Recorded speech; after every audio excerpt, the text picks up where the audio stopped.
अरे बहू। जी माँ जी। अरे बहू, आज तो मेरा बेटा राज आने वाला है। पूरे 2 साल बाद विदेश से आने वाला है। जी माँ जी, भैया के आने की खुशी तो आपके चेहरे से झलक रही है। माँ जी, आज डिनर में क्या बनाएं? बड़ी बहू आज पनीर टिक्का बनाएंगे। मेरे राज को बहुत पसंद है। ये उमा है, इनके 2 बेटे हैं, राज और नमन है। नमन इनका बड़ा बेटा है। आपने पिता की मृत्यु के बाद नमन ने ही अपना कारोबार संभाला और राज छोटा बेटा है जो विदेश में अपनी स्टडी पूरी करने गया है। आज राज वापस आ रहा है, इसलिए सब इतने खुश हैं। थोड़ी देर के बाद राज आ जाता है।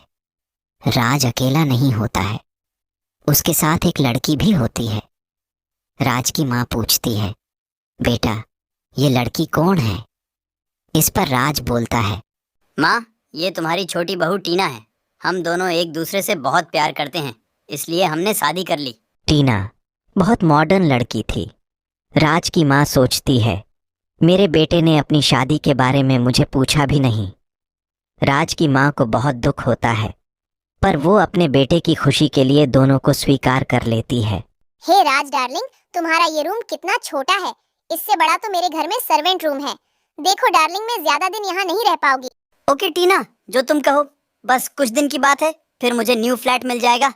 टीना फ्रेश होकर नीचे आती है और अपनी सास के पास जाती है। अरे माँ जी, मुझे बहुत भूख लगी है। क्या जेठानी जी ने अभी तक खाना नहीं बनाया? तुम भी इस घर की बहू हो जाओ और अपनी जेठानी की मदद करो। मैं और किचन में काम? व्हाट अ जोक माँ जी। टीना की जेठानी घर के सारे काम किया करती और टीना बस शॉपिंग या फिर देर रात तक बाहर घुमा करती। अरे जेठानी जी, आपकी अपनी जिंदगी क्या इसी किचन में गुजारने की इच्छा है? पूरा दिन बस घर के कामों में ही लगी रहती हो। नहीं टीना, मुझे घर के काम करना अच्छा लगता है।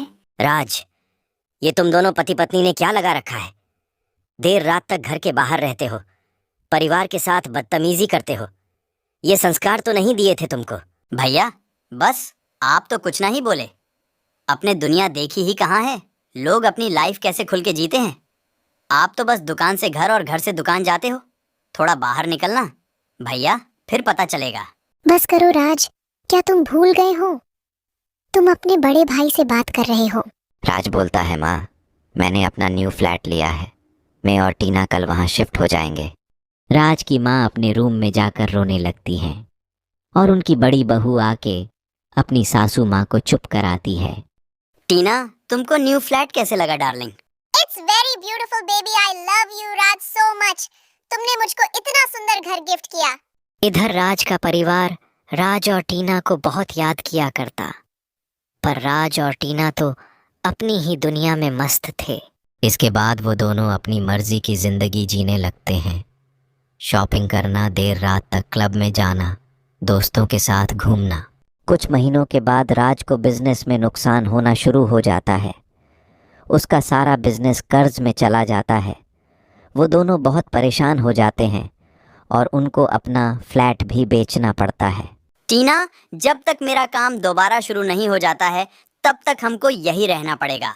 इट्स ओके राज, हम इस मुश्किल की घड़ी से भी निकल जाएंगे। कुछ दिनों के बाद राज के परिवार वाले वहाँ आते हैं। अरे राज, तूने तो हमको बिल्कुल पराया कर दिया। बेटा, तेरे ऊपर इतनी बड़ी मुसीबत आई, तूने हमको बताया भी नहीं। बहू को लेकर यहाँ आ गया। रहने बेटा, वो घर जितना नमन का है उतना तेरा भी है। अरे राज, चलो घर चलो। माँ बिल्कुल सही कह रही हैं। तुमने तो अपने बड़े भाई को बिल्कुल पराया कर दिया। भैया माँ, मुझे माफ कर दो। आप लोग हमेशा सही बोलते थे, हम दोनों ने नहीं सुनी आपकी बातें। फिर वो दोनों अपने परिवार के पास वापस आ जाते हैं और नमन अपने भाई का सब कर्ज उतार देता है। नमन की भाभी खाने के लिए बुलाने आती है। नमन, आते हैं भाभी। इसके बाद टीना अपनी जेठानी के पास जाती है और माफी मांगती है। भाभी मुझे माफ कर दीजिए। राज की भाभी कहती हैं, कोई बात नहीं टीना। फिर वो दोनों अपने परिवार के पास वापस आ जाते हैं और नमन अपने भाई का सब कर्ज उतार देता है और वो सब हंसी खुशी अपने परिवार के साथ रहने लगते हैं।